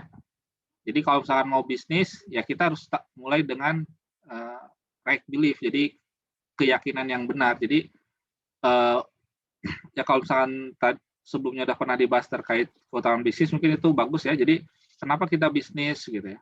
Itu harus dijawab dulu pertama bagi orang-orang yang mau berbisnis. Kemudian baru gerak dengan great action ya. Great action ini tadi dengan understanding ya terkait sama bisnis framework tadi, bagaimana menciptakan pasar, bagaimana mengkonversi dan sebagainya.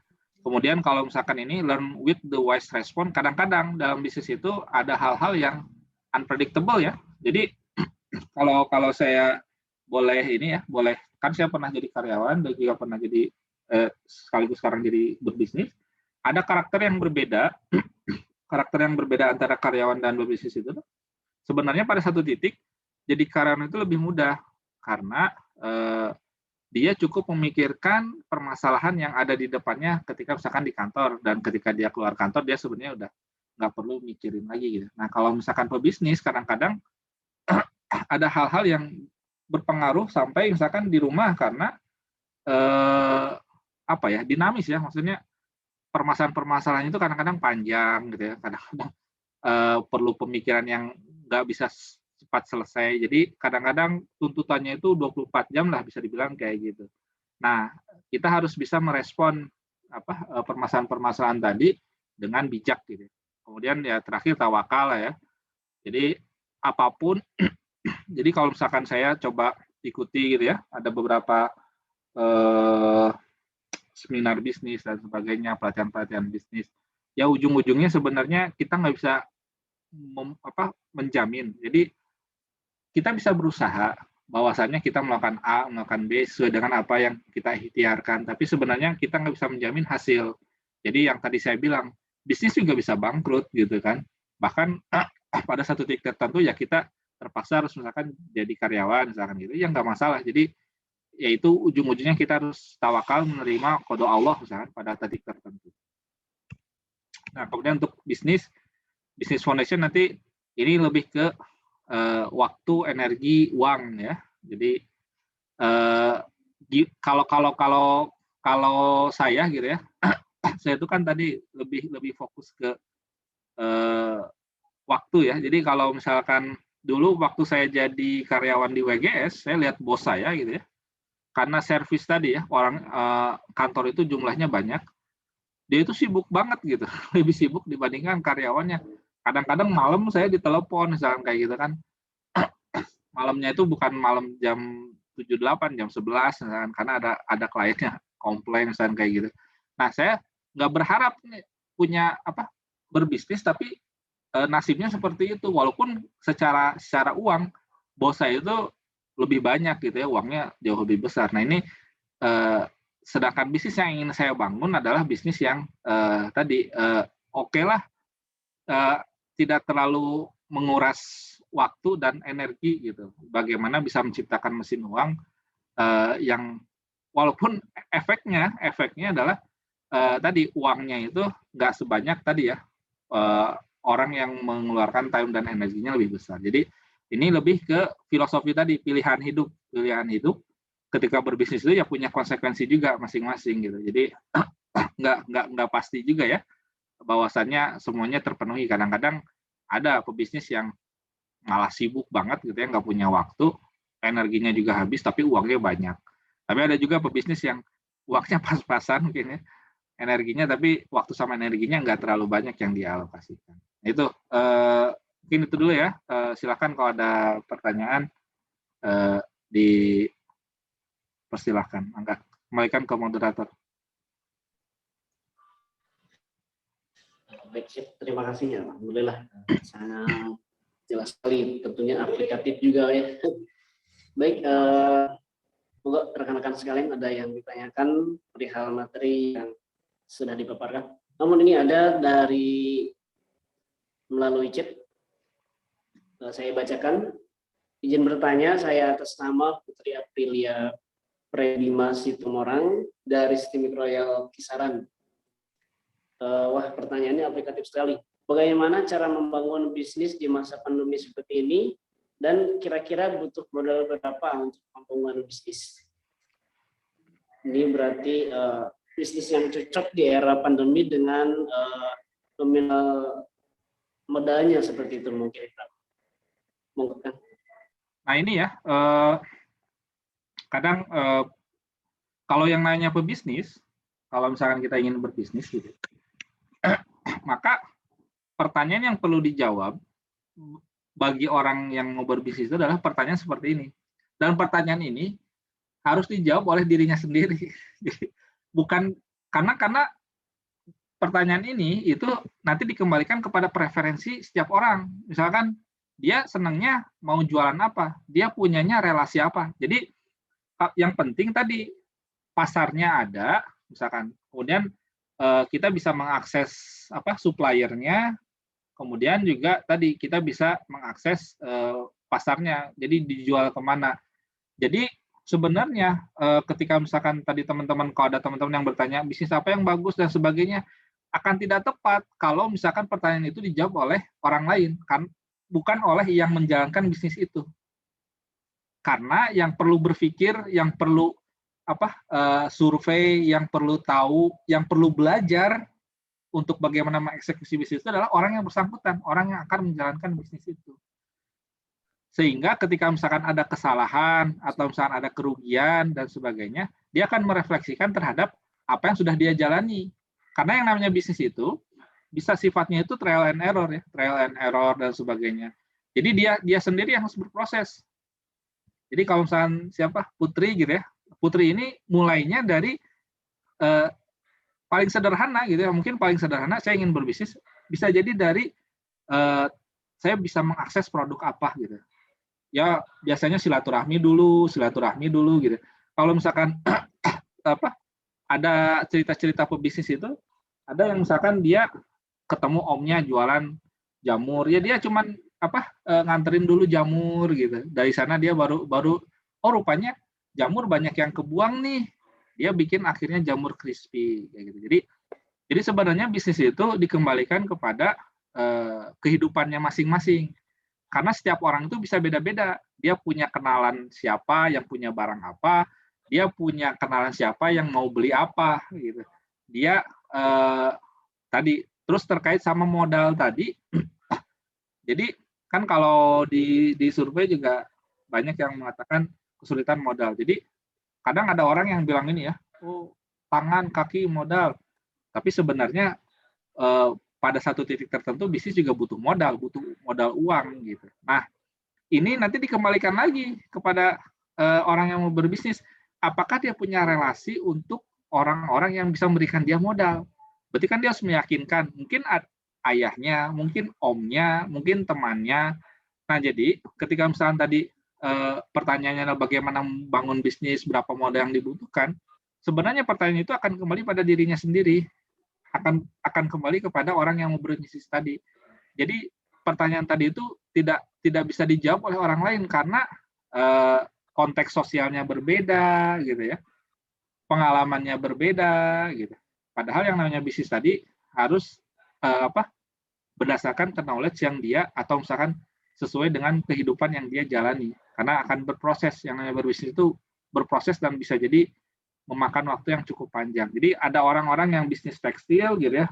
Kenapa? Karena orang tuanya udah lama bisnis tekstil. Jadi itu punya, kalau kita mungkin kembalikan ke SWOT ya, strength, weakness. Jadi dikembalikan ke strength, weakness, opportunity, trade-nya gitu. Dan itu bisa beda-beda tiap orang gitu. Kalau saya kenapa bisnis IT? Ya karena saya lulusan informatika ITB, misalnya kayak gitu. Dan sesuai dengan passion saya. Jadi tadi dikembalikan kepada masing-masing. Walaupun ada orang yang bilang, bisnis apa aja, cuman bisnis apa aja juga nanti dikembalikan lagi pada dia punya relasi apa, punya akses terhadap barang apa, dan punya pasar seperti apa. Kalau misalnya teman-teman dulu waktu misalkan saya kuliah misalnya kayak gitu, karena teman-temannya itu adalah mahasiswa, maka yang cocok itu saya jualan roti untuk sarapan, karena mahasiswa kadang-kadang nggak sempat sarapan, nah itu habis gitu, beberapa kotak habis gitu. Nah itu tadi dikembalikan kepada orangnya masing-masing. Saya nggak bisa menjawab apa yang tepat buat Putri gitu ya, modalnya berapa, karena akan dikembalikan kepada kehidupannya atau misalkan pengalamannya, pengetahuannya, dan lingkungannya. Seperti itu. Ya silakan kalau misalkan ada tanggapan gitu. Oh, berarti bisa dibilang, ya bisa dibilang kondisional berarti ya, Kang ya? Ya, jadi tidak bisa ada jawaban yang jawaban yang saklek. Saklek ya. Gimana Teh Putri, ada tambahan atau gimana? Sudah mulai terbuka atau seperti apa? Wah, pembisnis juga Putri ya. Gimana Teh Putri?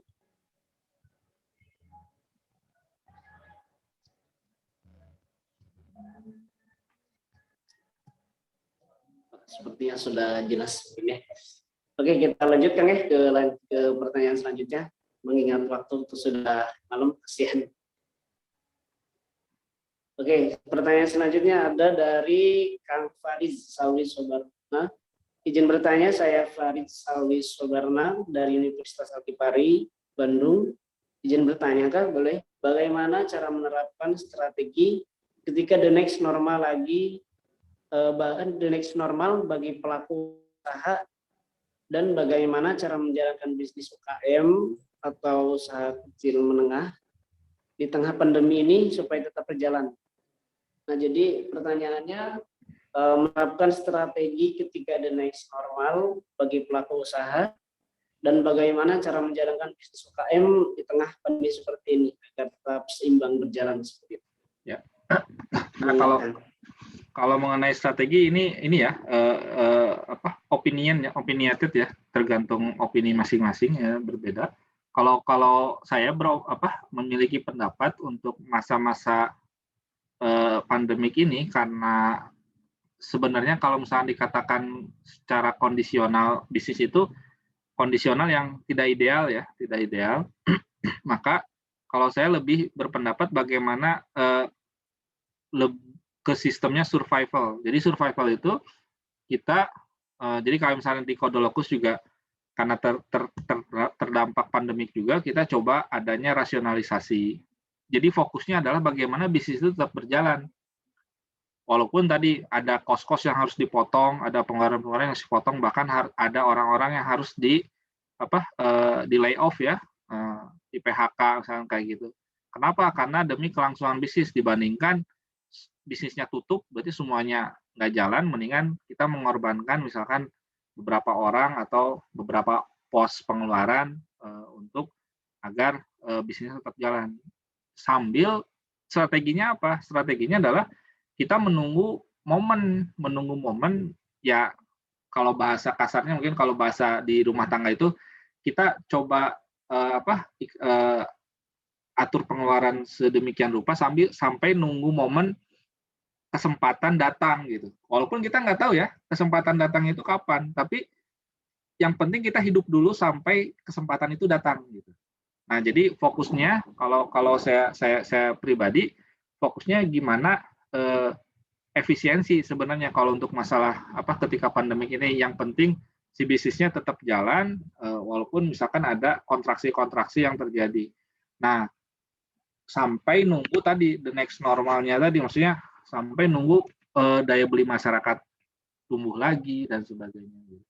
Kalau kemarin itu sempat ya Kodolkus itu di ada startup unicorn yang dia mau membeli aplikasinya Kodolkus dengan nilai yang lumayan besar lah ya. Dengan nilai yang cuman konsekuensinya adalah kita mendapatkan cash tapi bisnis kita mati, maksudnya ya udah karena kalau nggak ada aplikasi ya Kodolkus jadi nggak punya portofolio yang menarik lagi gitu ya.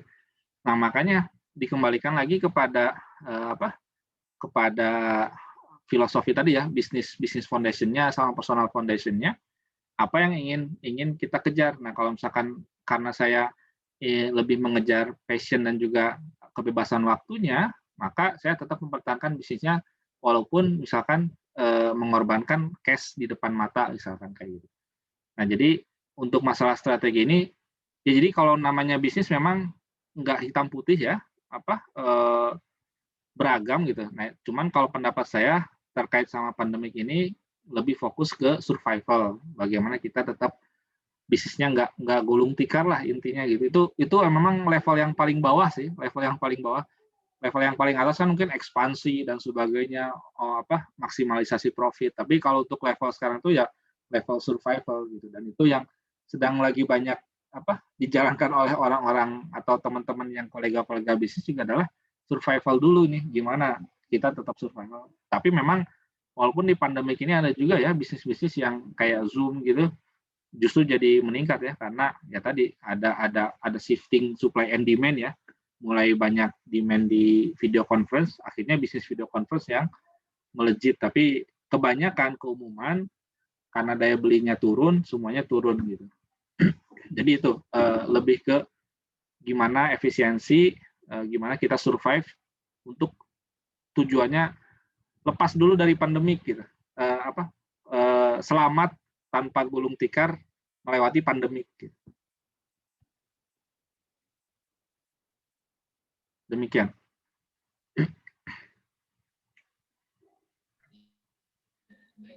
Terima kasih kan. Gimana Kang Faris, masih ada sanggahan atau mungkin ada ini lagi? Cukup Kak. Terima kasih atas jawabannya. Alhamdulillah, terima kasih banyak.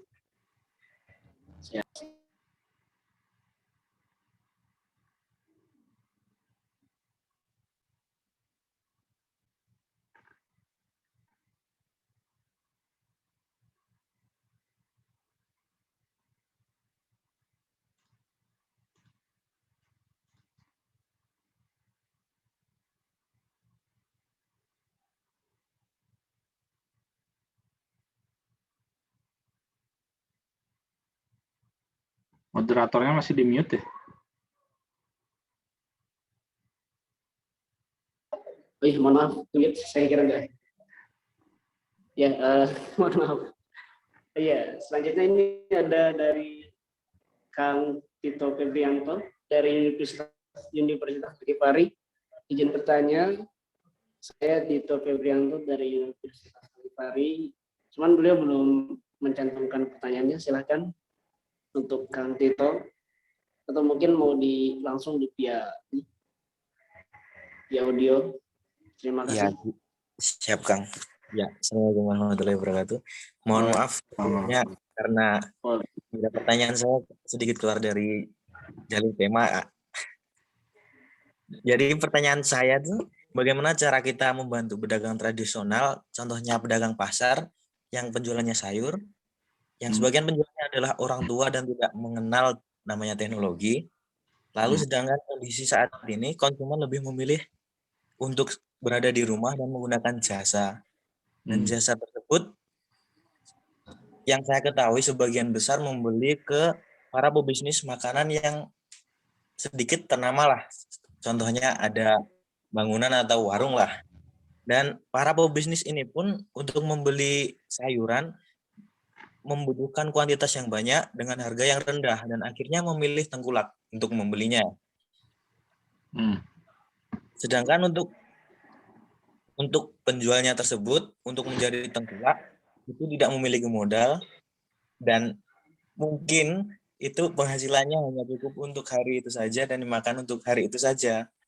Sedangkan apabila ini terus-menerus dilakukan, nantinya akan tetap kebangkrutan yang akan didapatkan oleh para penjual tersebut.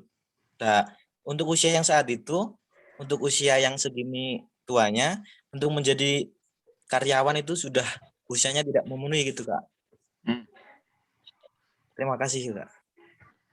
Kalau ini fakta yang langsung dihadapi ya? Iya. Punya akses sama penjual-penjualnya juga? Iya, Kak. Ini kebetulan ada sedikit pengalaman dari beberapa tempat yang pernah dikunjungi. Ya sebenarnya yang jadi kalau pebisnis ya, maksudnya jual beli itu konsep dasarnya itu adalah supply and demand, supplier and consumer. Jadi kita ngomongin supplier, bagaimana pengadaan barang, kita ngomongin bagaimana demand, penjualan barang gitu ya, store nanti ujung-ujungnya. Nah sebenarnya yang jadi semua bisnis kayak Bukalapak, Tokopedia misalnya kayak gitu, semua itu ingin menyelesaikan hal itu, bagaimana menghubungkan antara supplier sama konsumen gitu kan. Nah jadi sebenarnya permasalahan dasar dari jual beli itu sama semuanya, cuma nanti beda wasilahnya ya, beda channelnya lah intinya. Nah kalau misalkan Mas Tito mau bantu sebenarnya bagaimana menciptakan channel tadi konsumernya itu. Kalau untuk masalah strategi mungkin ini nanti tinggal dieksplorasi ya. Mungkin nggak Mas Tito mengagregasi misalkan kayak demand-demand yang ada. Jadi mengagregasi supply dan mengagregasi demand. Mengagregasi itu maksudnya gimana? Ngumpulin tuh data suppliernya apa aja, yang disuplai barang-barangnya apa aja gitu ya. Jadi dari petani-petani tadi itu didata tuh, oh suplainya seperti ini, jumlahnya segini, kuantitinya seperti ini, daya jangka waktu atau misalkan ketahanan produknya berapa lama dan sebagainya. Kemudian ada effort lagi ngeagregasi demand. Oh si toko ini, si warung ini butuhnya ini, si warung ini butuhnya ini. Ada berapa warung di satu kecamatan, ada berapa warung di satu kota misalkan kayak gitu.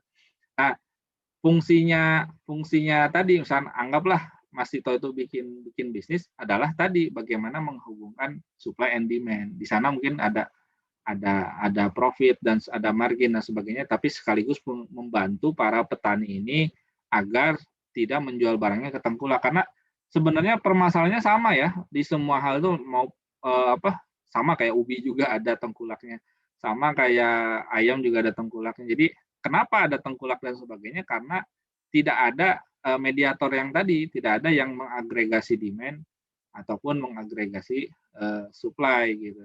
Ya ujung-ujungnya pasti ke siapa yang mau penadah dalam tanda kutip ya, siapa yang membeli barang kan. Tapi karena ketemunya tahunya cuma ke tengkulak ya udah akhirnya harganya jatuh.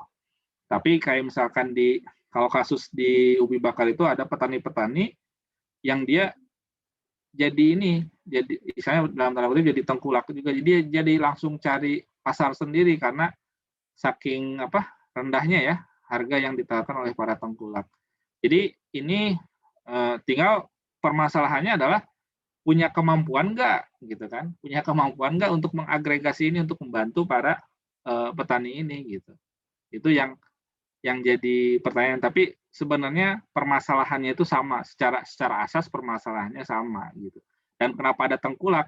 Karena permasalahan ini nggak selesai, gitu. Maksudnya nggak ada yang bisa memberikan solusi dan hanya dalam tanda kutip ya, hanya tengkulak yang memberikan solusi pada saat ini gitu untuk para petani-petani tadi, walaupun akhirnya merugikan beberapa pihak gitu kan. Jadi ya tadi kalau sekarang kan ada kayak apa startup tani hub gitu ya atau apa gitu. Walaupun ujung-ujungnya kalau startup itu ya biasanya pemodal ya yang bakal jadi ini, ya namanya juga bisnis ya, profit oriented. Cuman mungkin ya walau alam apakah akan lebih fair gitu dari sisi harga gitu ya dibandingkan tengkulak yang tradisional, tapi kita nggak pernah tahu. Cuman untuk bisa menjadi tengkulak, untuk bisa menjadi tani hub dan sebagainya ya berarti kita butuh kapasitas gitu ya. Kapasitasnya itu ya baik dari sumber daya manusia ataupun dari sumber daya kapitalnya, uangnya gitu. Kalau nggak punya ya paling gimana ya? Kalau nggak punya kapasitas ya kitanya yang pusing sendiri ya. Ya harus inilah apa? Kalau memang niat menyelesaikan masalah itu Mas Tito harus tadi jadi agregator itu.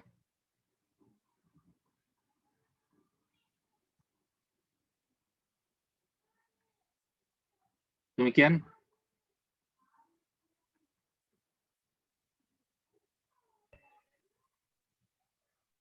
Itu bagaimana? Ya, alhamdulillah sedikit tercerahkan lah Kak. Ya, terima kasih sebelumnya. Alhamdulillah ya. Boleh, siap. Ini kita agak sedikit balap aja ya, kita akan lanjut ke pertanyaan selanjutnya karena sudah mulai larut juga. Sesuai kesepakatan kita lanjut berapa pertanyaan kira-kira kan? Satu lagi atau dua atau berapa kira-kira? Bebas sih. Soalnya kalau misalkan untuk masalah ini bakal lebih banyak tanya jawab sih kalau saya ekspektasikan. Ya, boleh. Soalnya takutnya ada acara lain atau agenda lain seperti itu. Mungkin nanti kita sedikit efektifkan itu untuk beberapa pertanyaan. Kalau dari saya sih bebas. Bebas, boleh. Mungkin kita maksimalkan ke pertanyaan yang sudah ada ya. 1, 2, 3. 3 pertanyaan nggak apa-apa kan? Siap. Boleh, siap. Kita lanjut. Ini ada pertanyaan dari Kang Fadil, ternyata dari Ashabul Jannah juga, dari salah satu panitia. Izin bertanya, bagaimana cara seorang pengusaha untuk mencapai target yang terbaik seperti apa? Yang terbaik seperti apa? Ya, berarti ini mengenai cara pengusaha untuk mencapai target terbaik. Target Silakan, apa kan? ya ini? Maksudnya target apa ya? Monitor Kang Fadil, boleh diperjelas targetnya target apa? Target nikah kah? Target apakah dari bisnis itu misalnya? Dari bisnis punya istri 4? Kalau saya tuh ini pengen yang dipertanyakan tuh mengenai tentang target dalam bisnis gitu, yang seperti apa gitu, yang terbaik. Oke. Terima kasih. Ini yang kadang-kadang menjadi salah ya dan misorientasi. Jadi sebenarnya kalau saya pribadi saya tidak yang namanya money oriented ya. Maksudnya money itu penting ya. Yang namanya bisnis itu pasti untuk mendapatkan profit ya. Tetapi yang lebih penting adalah bagaimana mengetahui muamalah-muamalah yang dilakukan bagi seorang pebisnis itu sesuai dengan hukum syariat atau tidak. Itu yang lebih penting. Nah, ini kadang-kadang yang lupa. Makanya kalau misalkan saya itu selain misalkan fokus sama bisnisnya, proses bisnisnya, saya juga fokus sama akad-akadnya, bagaimana kita mengujroh, bagaimana kita berakad kontrak dengan vendor, akad dengan klien dan sebagainya gitu. Bagaimana tidak menzolimi dengan akad-akad yang ada. Jadi sebenarnya tujuan kita berbisnis itu tetap gitu kan, tujuannya adalah bagaimana mendapatkan keridhaan Allah Subhanahu wa taala. Itu jangan sampai lupa lah. Jadi antum mau bisnis apapun, mau skalanya kecil, menengah atau besar, yang penting akad-akadnya, prosesnya itu sesuai dengan hukum syara, sehingga apa yang kita lakukan itu pertama punya aspek madiyah, maksudnya materi, punya profit, tapi juga punya aspek pahala, nggak bisa dilepaskan. Makanya dan ini yang kadang-kadang justru banyak melesetnya, maksudnya godaan bagi para bisnis itu atau bagi para pengusaha itu ini, karena misalkan kayak ketika ada penawaran, tapi harus riswah, tapi ini nilainya gede itu, berapa ratus M, tapi harus riswahnya kecil sih, gitu. Tapi tetap dosa gitu, riswah kecil juga. Nah ini kadang-kadang dilema yang paling sulit bagi seorang pengusaha atau para pebisnis adalah tadi dia mengorbankan hukum syara tadi ya demi kepentingan profit. Nah itu jadi kalau saya secara pribadi, antum itu mulia gitu ya, mau bisnisnya kecil gitu ya, mau cuman kios kecil, mau restoran besar, yang penting akad-akadnya sesuai dengan hukum syara. Nah itu justru bisnis yang diberkahi gitu. Nanti yang kalau misalnya dibilangnya ingin bermanfaat sama orang lain, uang antum, profit antum yang dapat dari bisnis itu akan menghasilkan kebaikan-kebaikan yang lain. Tapi kalau misalkan bisnisnya hajar-hajar hukum syara, uangnya bisa jadi banyak, tapi nggak berkah gitu. Malah jadinya maksiat-maksiat yang terjadi dari uang-uang yang ada itu. Jadi jangan fokus sama nominal, tapi fokus sama keberkahannya. Targetnya itu yang harus dicapai. Bisa jadi nggak nyambungnya, cuman ya sekaligus inilah pesan yang penting, saya takut terlupa gitu. Jadi jangan sampai hanya fokus sama materi, tapi terlewatkan hukum syaranya. Demikian.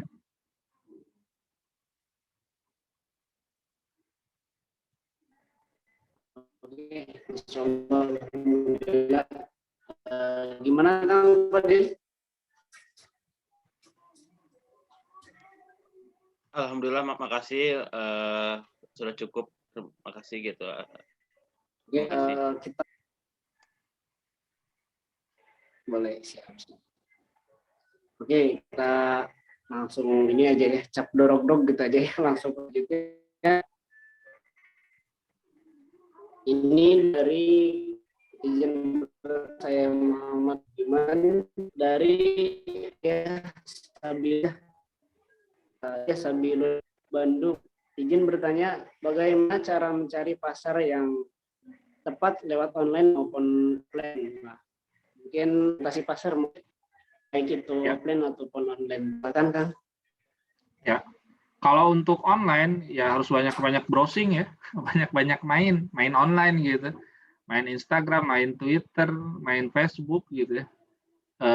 Kemudian nanti belajar bagaimana advertising di Facebook, advertising di Instagram, advertising di Twitter misalnya. Cuman ya kita harus punya knowledge, pasar Facebook itu siapa, pasar Twitter itu siapa, pasar Instagram siapa.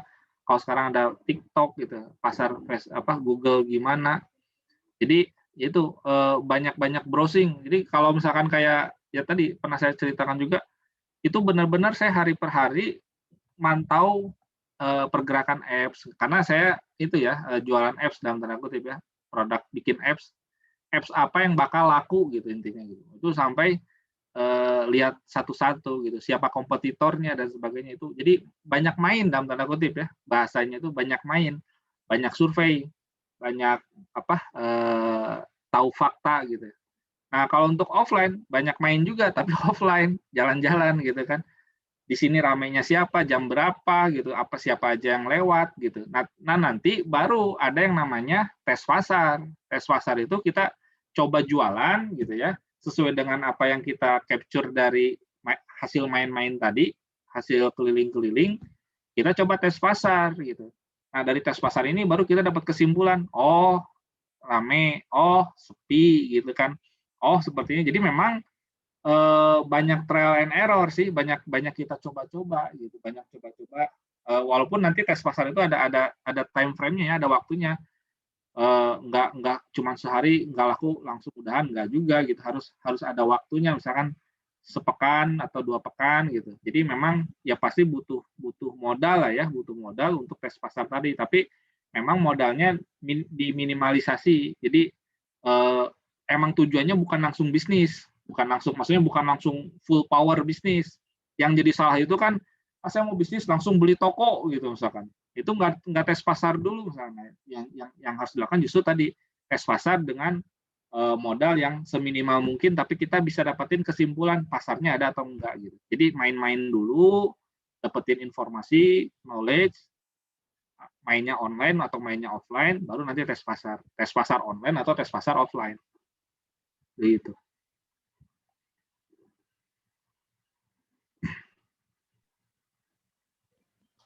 Oke, gimana kan? Siapa tadi? Iya. Ya udah Kang, udah jelas. Makasih Kang. Siap, alhamdulillah. Mungkin untuk nanti lebih jelasnya bisa via chat mungkin ya. Kang Ihsan boleh mungkin nanti teman-teman yang konsultasi atau bertanya seperti itu. Boleh kan mungkin ya? Secara pribadi mungkin.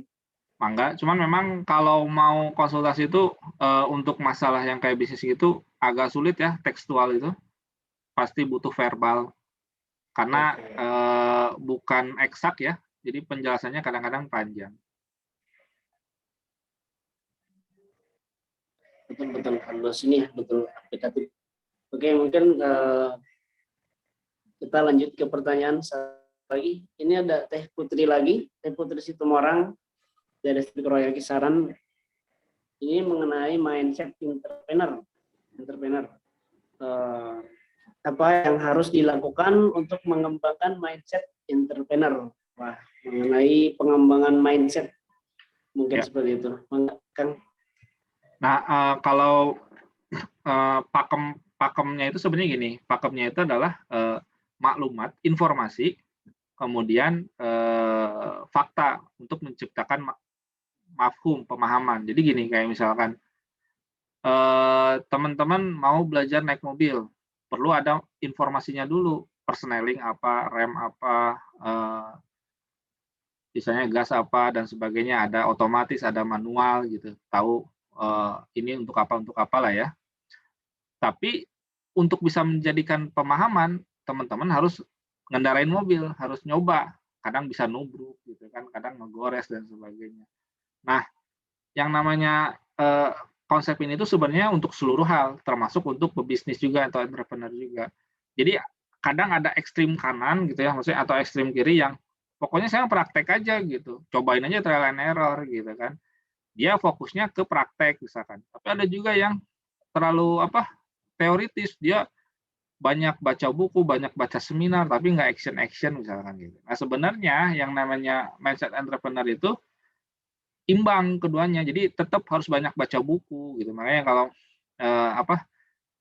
ada pebisnis tapi jarang baca buku gitunya, buku-buku terkait bisnis ya, misalkan gitu. Apakah terkait nanti HR atau misalkan kayak finansialnya dan sebagainya, itu juga kayaknya bisnisnya nggak bakal bermasalah, atau misalkan skala bisnisnya pasti ya bisa jadi jatuhnya ke self employee dan sebagainya ya. Jadi untuk bisa mengembangkan mindset entrepreneur itu pertama banyak baca buku, tapi juga action, coba gitu, ngetes. Kalau misalkan kayak ada misalkan kayak buku agile jadi gimana bisnis itu biar agile, jadi meminimalisasi resiko, bagaimana dengan modal sekecil-kecilnya kita bisa ngetes bisnis yang ada gitu. Nah kalau misalkan di zaman sekarang itu kan banyak pitching startup ya. Jadi banyak orang-orang yang bikin startup, dia itu bikin bisnis model canvas. Jadi dari bisnis model canvas itu coba nanti bisa di googling ya.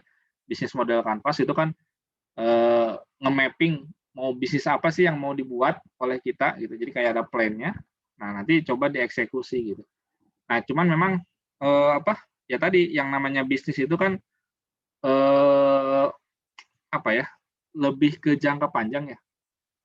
Cuman untuk bisa sebenarnya gini, untuk bisa tahu bisnis, misalkan kita ingin bisnis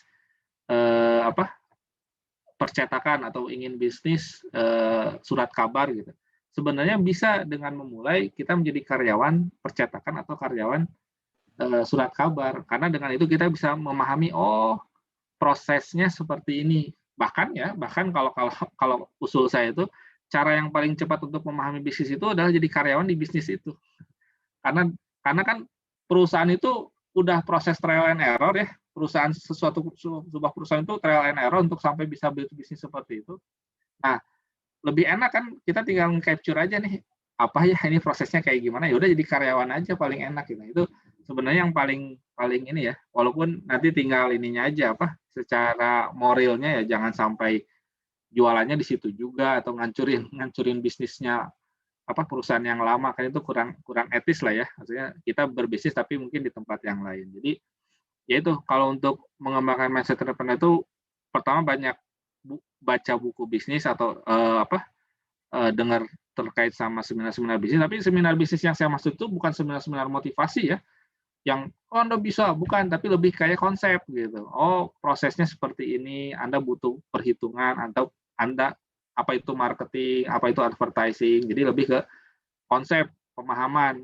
Nanti diimbangi dengan praktek, nyoba-nyoba, tes pasar, tes bisnis dan sebagainya. Dan kalau misalkan tadi ya, kalau mindsetnya, kalau yang namanya bisnis itu mulai dari yang bisa dijangkau aja. Jadi emang kita bisanya ataunya barang ini ya mulai dari sana gitu. Jadi jangan jauh-jauh, walaupun kalau misalkan tadi ya, kalau ketika misalnya kita jadi karyawan dan sebagainya, kita udah tahu proses A sampai Z dan butuh modal, berarti tinggal cari pemodalnya. Jadi simple sih sebenarnya, bukan ya simple nggak simple lah ya. Jadi butuh ilmu, tapi juga ya butuh experience, butuh pengalaman, butuh dilakukan. Demikian.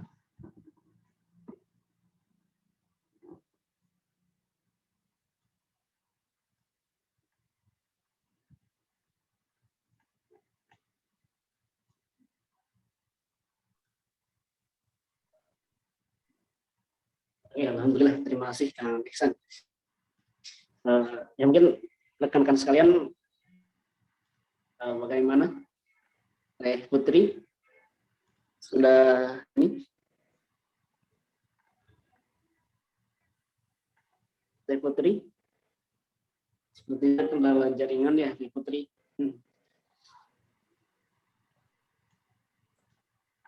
Oke, mungkin mohon maaf teman-teman sekalian karena terlalu sudah mulai larut ini, mungkin kita sudah terlalu ini mungkin pokoknya teman.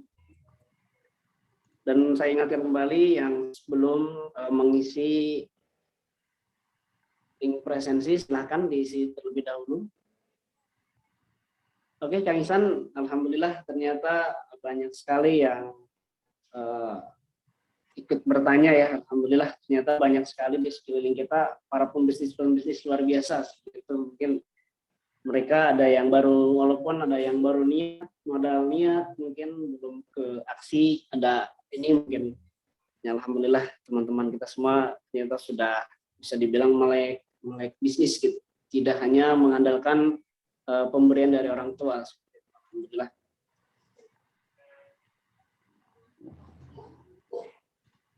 Oke, mungkin saya cukupkan sekian.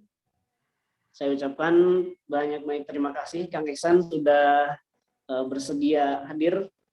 Sama-sama. Dan ini bukan yang terakhir Kang ya. Mudah-mudahan bisa kembali bergabung, ngopi, ngobrol kita bareng. Ya. Siap. Ngopi offline. Pasca pandemi. Ya, kita bantu biar ada ini terjalin silaturahminya. Siap. Ya, alhamdulillah. Baik, mungkin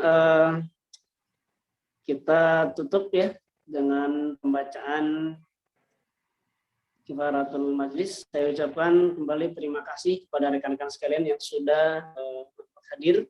Mudah-mudahan ini menjadi ladang amal ibadah kita semua yang paling utama itu, dan ternyata mudah-mudahan kita diridhoi Allah Subhanahu wa taala seperti itu. Mungkin saya cukupkan sekian. Wabillahi taufiq wal hidayah. Wassalamualaikum warahmatullahi wabarakatuh. Kita tutup dengan Waalaikumsalam warahmatullahi wabarakatuh. mohon maaf. Pamit ya. Assalamualaikum.